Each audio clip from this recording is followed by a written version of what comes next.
The mahogany jewelry box sits open on my mother's dresser, its velvet lining a deep burgundy that reminds me of the wine we'll serve tonight at her 60th birthday dinner. My fingers hover over the empty space where the Mitchell family necklace should rest, 5 sapphires set in silver, that has graced the neck of every firstborn daughter since my great-grandmother's time. Laughter drifts up from the living room, the sound incongruously light as my hands begin to tremble. A small cream-colored card lies beside the empty box. I pick it up, my breath catching as I read the elegant script. For Lydia. To continue our family legacy. For Lydia. My younger sister. Not me, Nova, the firstborn daughter. I step back, my heel catching on the edge of the oriental rug, nearly sending me sprawling. The sounds from downstairs grow louder, glasses clinking, my father's booming laugh, my mother's delicate titter. I move toward the hallway, drawn by voices that suddenly seem sharper, clearer. We'll present it to Lydia this weekend, my mother says, at the lakeside brunch. Perfect timing, my father replies. She deserves something special after landing that gallery showing. I freeze at the top of the stairs, one hand gripping the banister until my knuckles turn white. The conversation continues, unaware of my presence. She's always been the one who truly embodies the heart of this family. My father says, his voice warm with pride. The necklace belongs with her. The words slice through me like a blade. I've spent 29 years as the responsible one, the achiever, while Lydia flitted from passion to passion. And now they're giving her the necklace that grandmother promised would be mine. An image surfaces from childhood, me, at 10 years old, bouncing on my toes as I clutched a brochure for the Science Museum's new exhibit. Please, can we go Saturday? I'd begged, only to have my enthusiasm dismissed when Lydia wanted to visit her friend's horse ranch instead.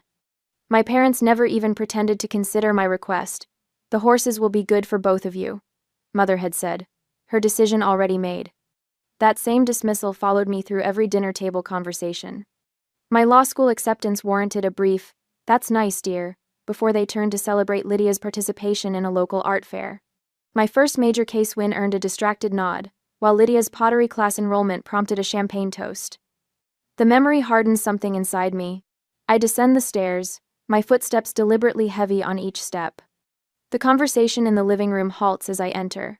"Nova," my mother says, her smile tightening at the corners. "We were just discussing the weekend plans." "Were you?" I lock eyes with her. "I thought you were discussing grandmother's necklace, the one she specifically said would go to the firstborn daughter. To me."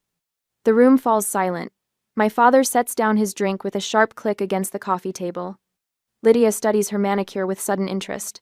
"Traditions change, Nova." Mother waves her hand dismissively. "You've never cared about family sentiments anyway." The accusation lands like a physical blow.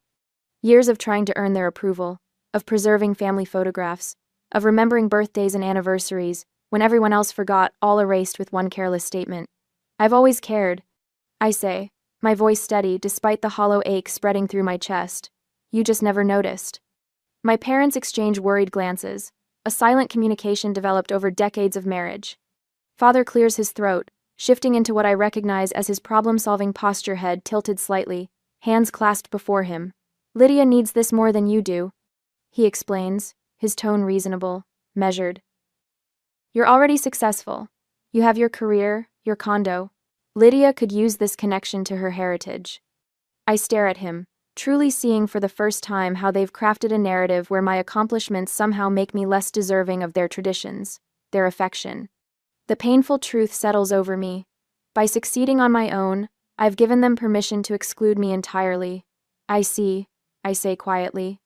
I turn and walk away, climbing the stairs to the guest room that was once my childhood bedroom, now redecorated with generic furniture and beige walls. I close the door softly behind me, skipping dinner entirely. Hours pass. No one comes to check on me. The celebration continues downstairs without interruption, laughter occasionally rising through the floorboards like a cruel reminder that I am, and perhaps have always been, an afterthought in my own family. The morning sun slants through the blinds of my childhood home, casting accusatory fingers of light across the polished oak floor of my father's study. I shouldn't be in here. The door was ajar when I passed, and something pulled me in the same instinct that makes you probe a sore tooth with your tongue. Father's desk stands immaculate as always, leather blotter precisely centered, fountain pens arranged by size. I run my fingers along the mahogany bookshelf, hesitating at a burgundy leather album I've never seen before. Gold lettering catches the light. Family treasures. My hands act before my mind gives permission, pulling the album from its place. The leather feels cool and substantial as I carry it to the desk chair.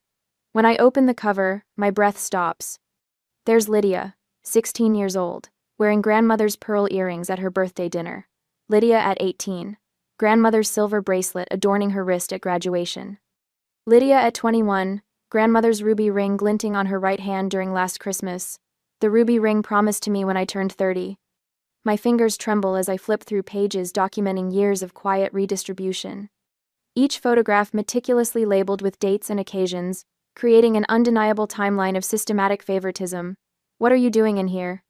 I snap the album closed, my heart thundering against my ribs as my mother stands in the doorway, her expression shifting from surprise to thinly veiled annoyance. The ruby ring? I say, my voice steadier than I feel. Grandmother specifically told me it would be mine when I turned 30. Mother waves her hand dismissively. That was years ago. Lydia needed something special for her art school graduation. You understand. I always understand. I always accommodate. I always step aside. When were you planning to tell me? I ask, opening the album to the Christmas photo. Or were you hoping I wouldn't notice until after you'd given away everything grandmother intended for me? Before she can answer, voices drift from the kitchen. I tuck the album under my arm and follow the sound, mother trailing behind with whispered protests I choose to ignore. The kitchen island forms the center of a tableau that stops me cold in the doorway. Aunt Martha perches on a stool, gesturing animatedly while Uncle James nods. Cousin Bethany leans against the counter, scrolling through her phone. My father stands at the coffee maker, and Lydia sits centered among them, the undisputed focus of their attention. Nova. Father acknowledges with a quick glance. We thought you were still sleeping. Clearly, I reply, the album heavy in my hands. Aunt Martha brightens. We were just discussing the lakeside brunch this weekend, the perfect setting for Lydia to wear the necklace. And a good opportunity to talk about grandmother's china, Uncle James adds. The pattern will complement Lydia's dining room beautifully. The china. Another family treasure I hadn't realized was already allocated in my absence. Interesting, I say, maintaining composure through sheer will. When was this decided? An uncomfortable silence settles over the kitchen. Bethany looks up from her phone, suddenly interested. We had a family meeting last month, Uncle James explained slowly. We voted on several of the remaining heirlooms. A family meeting, I repeat, that I wasn't invited to. You were in court that week, Father says, not quite meeting my eyes. We didn't want to bother you with something so trivial. Trivial. The word lands like a slap. I see, I say, placing the album on the counter. And what else have you decided was too trivial to include me in? No one answers. Lydia studies her coffee mug, tracing its rim with one perfectly manicured finger. This has nothing to do with excluding you. Mother says, finally. You've built your own life, your own success. These family pieces mean more to Lydia. The truth hits with stunning clarity. My independence, my achievements, the very things I pursued, hoping for their approval, have become their justification for erasing me from our family legacy. Later, I climb the narrow stairs to the attic, needing to confirm what I already suspect. The space feels smaller than I remember, heavy with dust and forgotten memories. Cardboard boxes labeled Nova Childhood are stacked neatly in the far corner, while a single plastic bin contains my high school awards and college mementos. The contrast couldn't be more stark. Downstairs, Lydia's bedroom remains preserved like a museum exhibit, her teenage posters still on the walls, her childhood stuffed animals arranged on the window seat, her school artwork framed and displayed. My history has been condensed, compressed, and relegated to the margins of the family narrative. I retreat to the small home office tucked behind the kitchen, closing the door for privacy. Family photographs line the shelves, but I notice now what I've been blind to before, how I stand at the edges in every frame, while Lydia occupies the center. How my parents lean toward her, their body language speaking volumes about where their affection naturally flows. Was I ever truly seen in this family, or merely tolerated? As I turn to leave, a cream-colored envelope catches my eye, wedged between two books on the lowest shelf. My name is written across the front in grandmother's distinctive script. Inside, I find a single sheet of her personal stationery, the letter dated just months before her death. My dearest Nova, it begins. The Mitchell family necklace has passed from mother to eldest daughter for 4 generations. When the time comes, this tradition will continue with you. Regardless of what others may say or do, remember that you are the rightful heir to this legacy. Your quiet strength reminds me so much of myself at your age. Never doubt your place in this family's history. I pressed the letter to my chest, grandmother's words a balm to wounds I've only just begun to acknowledge. As I held grandmother's letter in my hands, I wondered if I should confront my family with this evidence immediately or wait to build a stronger case for myself. Speaking up might force recognition, but patience might reveal how far this pattern truly extended. What would you do when faced with a lifetime of invisible exclusion? On Monday morning, after the weekend brunch I wasn't invited to, the Instagram notification chimes as I'm halfway through my morning coffee. I tap the screen and there she is, Lydia, head tilted just so, sapphires gleaming against her collarbone. The Mitchell family necklace catches the light perfectly, as if even the sun conspires to highlight her victory. So blessed to carry on our family legacy, her caption reads. The words burn into my retinas like acid. I scroll through the comments, each one a fresh cut. Absolutely stunning. You wear it beautifully. Mother's bridge partner. Mitchell women and their jewels. Name a more iconic duo. Cousin Bethany. Gorgeous. Just like your grandmother would have wanted. Aunt Martha. Then one comment stops my scrolling finger cold. Wasn't this meant for Nova? Thinking of you, Nova. Margaret Holloway, my former debate team partner from high school, she remembered. Someone noticed. My phone rings. Mother's name flashes on the screen. Nova, darling. Her voice drips with honey-coated steel. Have you seen Lydia's post? I have. My voice sounds hollow, even to my own ears. Well, you really should comment. People are starting to ask questions, and it's creating quite the awkward situation for all of us. What would you like me to say, Mother? I ask, pressing my palm flat against the cool granite countertop to steady myself. Just something supportive. You look beautiful, sis, or so happy for you. Family harmony is so important, don't you think? Family harmony. As if I'm the one disrupting their perfect tableau. I'll think about it, I say, ending the call before she can press further. Later that evening, while searching for a particular email, I stumble across my father's travel itinerary, forwarded to the family group email that still includes me, probably by mistake. Mitchell family Lake Tahoe vacation, the 16th of August, -23. Next week. No invitation had come my way. Sleep becomes my enemy over the following days. I lie awake at 3 a.m., staring at my ceiling, mentally flipping through a lifetime of small betrayals now casting longer shadows. The Science Museum versus the Horse Ranch. Law school acceptance versus pottery class. My first major case win versus Lydia's community art show participation. I rise from bed and pull out an old storage box from my closet. Inside are birthday cards with hastily scrawled signatures, family photos where I stand slightly apart, text messages responding to my accomplishments with, "That's nice. Dear," while Lydia's announcements warrant multiple exclamation points and heart emojis. By morning, I've started a spreadsheet documenting each instance, dates spanning back to childhood. The data tells a story clearer than my memory alone, a pattern so consistent it could only be deliberate. I revisit Lydia's Instagram post, drawn to Margaret's comment like a bruise I can't stop pressing. The simple acknowledgement brings unexpected tears. Someone else had noticed. The validation feels both precious and pathetic, that after 29 years, recognition from a former classmate could matter so much. Sunday dinner arrives with its predictable choreography. Mother serves her signature apple pie, my recipe, perfected during law school when baking became my stress relief.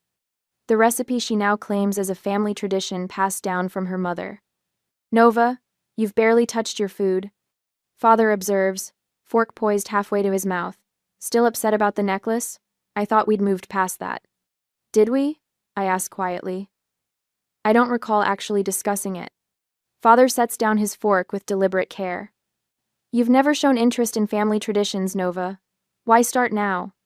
The familiar accusation hangs in the air, but something has shifted inside me. The spreadsheet of data points. Margaret's comment. The vacation planned without me. I've shown interest my entire life, I say. my voice steady despite the drumming of my heart. You've just never valued what I care about. Mother's wine glass freezes halfway to her lips. Lydia suddenly finds her napkin fascinating. That's simply not true, Father sputters. We've always supported. My accomplishments? Yes, with obligatory congratulations. My interests? No. My place in this family? Absolutely not. Each word feels like stepping onto solid ground after years of quicksand. Nova, you're being dramatic, Mother interjects, but her voice lacks conviction. Am I? Then explain why Lydia received grandmother's necklace despite her specific wishes. Explain the Lake Tahoe vacation. I wasn't invited to. Explain why you're serving my apple pie recipe as if you created it. The silence stretches, thick and uncomfortable. In that moment, I realize how completely my life has been shaped by seeking their approval, my career choice, my condo location, even my restrained demeanor. All calibrated to earn the love they reserved for Lydia. 3 days later, Margaret and I sit across from each other at a corner table in Westside Coffee. Her laugh lines deepen as she describes her own family's dynamics. My brother was the golden child until he wasn't, she says. The day I stopped seeking their validation was the day I started living. When I begin explaining my family situation, she doesn't interrupt like my parents would. She nods, asks thoughtful questions, and mirrors my concerns without dismissing them. Have you considered talking to someone professionally? She asks after I describe the vacation revelation. A therapist, you mean? It helped me separate my worth from their perception, she says simply. Walking back to my condo afterward, I notice my posture has changed. My shoulders no longer curl inward as if preparing for the next disappointment. I reach for my phone and schedule an appointment with Dr. Wilson, the therapist my colleague mentioned months ago. That evening, I organize my evidence methodically, photos spanning decades, text messages, diary entries from my teens. In a folder marked Mitchell Family Legacy, I place grandmother's letter specifying her wishes for the necklace. Beside it, I add a recent discovery from the attic, her leather-bound journal with detailed entries about family heirlooms and her intentions for their distribution. My phone chimes with a text message. Lydia, we need to talk, alone. I stare at the screen, finger hovering over the reply button, aware that whatever comes next will fundamentally change our relationship forever. The coffee shop buzzes with Saturday morning activity, the scent of espresso hanging in the air like a promise of clarity. I arrive 20 minutes early to secure the corner table. 2 armchairs angled toward each other with enough space between for my leather messenger bag. My folder of evidence rests on my lap, closed but present. Lydia enters, 15 minutes late, her auburn hair catching the light as she scans the room. When she spots me, her smile blooms with the practiced confidence of someone accustomed to forgiveness. She drapes her designer cardigan over the chair before sitting. Sorry, I'm running behind, Nova. Traffic on the bridge was ridiculous. She reaches for my hand across the table. I don't extend mine to meet hers. Instead, I maintain steady eye contact, my spine straight against the chair back. I ordered black coffee for you, I say, nodding toward the untouched mug. No sugar, no cream the way she's taken it since college. A small detail I've always remembered about her. Lydia's confident smile falters, just slightly. She's used to me accommodating her tardiness, filling conversations with pleasantries, until she decides we can address the actual purpose of our meeting. So, she says, wrapping both hands around the mug without drinking, I assume this is about Mom's birthday party. It's about far more than that, I reply, my voice quiet but firm. The couple at the next table gathers their things and leaves. Perfect timing. Look, Nova. Lydia leans forward, her voice dropping to a conspiratorial whisper. I know you're upset about the necklace, but you've never shown interest in family traditions. You're just jealous of everything I have. The accusation ignites something in me. Slowly, deliberately, I open the folder and arrange its contents between us. Years of family photographs with Lydia centered, me at the edges. Holiday cards featuring her accomplishments, mine footnoted or omitted. Text messages from our parents canceling plans with me when Lydia needed something. Grandmother's letter about the necklace tradition. This isn't about jealousy, I say, tapping the chronologically arranged evidence. This is about a pattern spanning 29 years. Lydia's defensiveness crumbles as she flips through the pages. Her fingers tremble when she reaches the photo from my law school graduation, our parents looking at their phones while I received my diploma, followed by a picture taken hours later of them beaming beside Lydia at her pottery exhibition that same weekend. I didn't, she begins, then stops. I never saw it all laid out like this. You never needed to see it, I reply. You were experiencing the other side. The cafe grows quieter around us as the morning rush subsides. Lydia stares at the documents, her expression shifting from disbelief to recognition. What do you want from me now? She asks finally, her voice small. I hesitate, the question catching me off guard. What do I want? The necklace that should rightfully be mine according to family tradition? Or is acknowledging this lifelong pattern of favoritism more important for my healing? Material items can be replaced, but could recognition of decades of invisibility? I need to think about that, I answer honestly. Later that evening, I sat in Margaret's living room, Dr. Wilson present as well, the pattern of exclusion laid out again, this time for supportive eyes. You handled that beautifully, Margaret says, refilling my glass of Pinot Noir. Standing your ground without escalating. Dr. Wilson nods in agreement. Setting boundaries isn't about winning or punishing. It's about establishing what you'll accept moving forward. We spend the next hour crafting language for the message I'll send my parents. Dr. Wilson suggests phrases that state facts without accusation. Meanwhile, at home, Margaret helps me practice responding to predictable defenses. Remember, you're requesting a family meeting, not permission, Dr. Wilson reminds me. Your condo, your terms. The weight on my shoulders lightens. Whatever happens, I have support that doesn't depend on my performance or accomplishments. People who see me. At home, I send the message requesting a formal family meeting at my condo next Saturday. Within minutes, my phone rings my parents. I let it go to voicemail. They call again. And a third time before I finally answer. Nova. My father's voice carries an unfamiliar edge of anxiety. We should discuss this over dinner at our house tomorrow. No, I reply calmly. Saturday at my condo, as I suggested. This really isn't necessary. My mother cuts in, her voice tight with forced pleasantness. We can sort this out informally. Saturday, I repeat, my place. A text from Aunt Martha arrives while I'm still on the call. Just heard about the necklace situation. Your grandmother would be livid. Call me. Uncle James emails shortly after. Nova, been thinking about some of the family decisions made when you weren't around. Happy to share what I remember. Happy to share. My parents fall silent when I mention these messages. Their control is slipping. Fine, my father finally says. Saturday. As I end the call, I catch my reflection in the window, shoulders back, chin lifted. For the first time, I'm not seeking their approval. I'm demanding their respect. On Saturday, I arranged the living room with meticulous care. Photos of my law school graduation, condo closing day, and weekend hikes with Margaret line the mantel. No family portraits. The message is clear without saying a word. I have built a life without them. The doorbell chimes exactly at noon. Mother enters first, her perfume arriving before she does. Father follows, his eyes scanning my condo with the appraising look he reserves for property investments. Lydia trails behind, clutching her designer purse like a shield. Your place looks professional, Mother says, her gaze sliding past the framed certificate of excellence from the Virginia Bar Association. She settles on my sofa, back rigid, knees pressed together beneath her taupe skirt. Father places a small gift bag on my coffee table. We brought something for you. Mother reaches for note cards tucked in her sleeve, actually pulls out note cards. Nova, we understand you're upset about the necklace. She begins, reading directly from the first card. Family traditions are important, but they also evolve with each generation.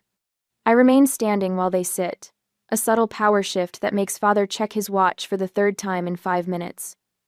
We want you to have this, Lydia says, her voice carrying the rehearsed quality of a student reciting memorized lines. Inside the bag rests a delicate silver bracelet with a single sapphire. Grandmother's bracelet, the piece she wore to garden parties and casual gatherings, not the necklace reserved for milestone celebrations and family portraits. It's also an heirloom. Father explains, his tone suggesting I should be grateful for this consolation prize. We thought you might appreciate having something from your grandmother. Mother flips to her second note card. We hope this helps you understand that you're still valued in this family, especially with Lydia's engagement announcement coming this weekend. Her what? The words slip out before I can catch them. Richard proposed last month, Lydia says, twisting the diamond ring I hadn't noticed until now. We're announcing it at Sunday brunch. Father leans forward. This stubbornness of yours could cast a shadow over Lydia's moment. Is that what you want? The familiar guilt trip settles around my shoulders like an old, ill-fitting coat. I shrug it off. I have something to show you, I say, retrieving the leather-bound journal from my desk drawer. The pages fall open naturally to a passage marked with a faded ribbon. Grandmother left this to me when I turned 21. Mother's eyes widen as I begin reading aloud. April 1996. Today I showed Nova my sapphire necklace. She traced each stone with such reverence, asking about the women who wore it before me. I explained our tradition, how it passes to the firstborn daughter as a symbol of her responsibility to preserve family history. She promised to keep the tradition when her time comes. I placed the journal on the coffee table, then add a small envelope. This was tucked inside. The photograph shows 8-year-old me wearing the necklace, stones too large against my child-sized collarbones, grandmother's hands steadying it from behind. On the back, in her elegant script, for Nova Elizabeth, my firstborn granddaughter, when she turns 30, a tradition unbroken since 1896. You deliberately hid this, Mother whispers, her note cards forgotten on her lap. I found it 2 weeks after my 21st birthday. In the drawer where grandmother told me to look, I maintain eye contact with each of them in turn. You knew. All of you. The necklace suits Lydia better, Father insists, but his voice lacks conviction. This isn't about the necklace anymore, I say. I don't need your approval. I needed your love, and that was always conditional. I retrieve the bracelet from its bag and extend it toward them. I won't accept partial inclusion in this family. Either I matter as much as Lydia, or I don't matter at all. You're being dramatic, Mother says, but her fingers tremble as she gathers her note cards. You could at least pretend to be happy for me, Lydia snaps, mask slipping. You're ruining everything just like you always do. Always do? I echo. Tell me, Lydia, when have I ever ruined anything for you? Her eyes drop to the photograph. I knew about the tradition, she admits quietly. I've always known. Hi. And you said nothing. The betrayal cuts deeper coming from her. Why would I?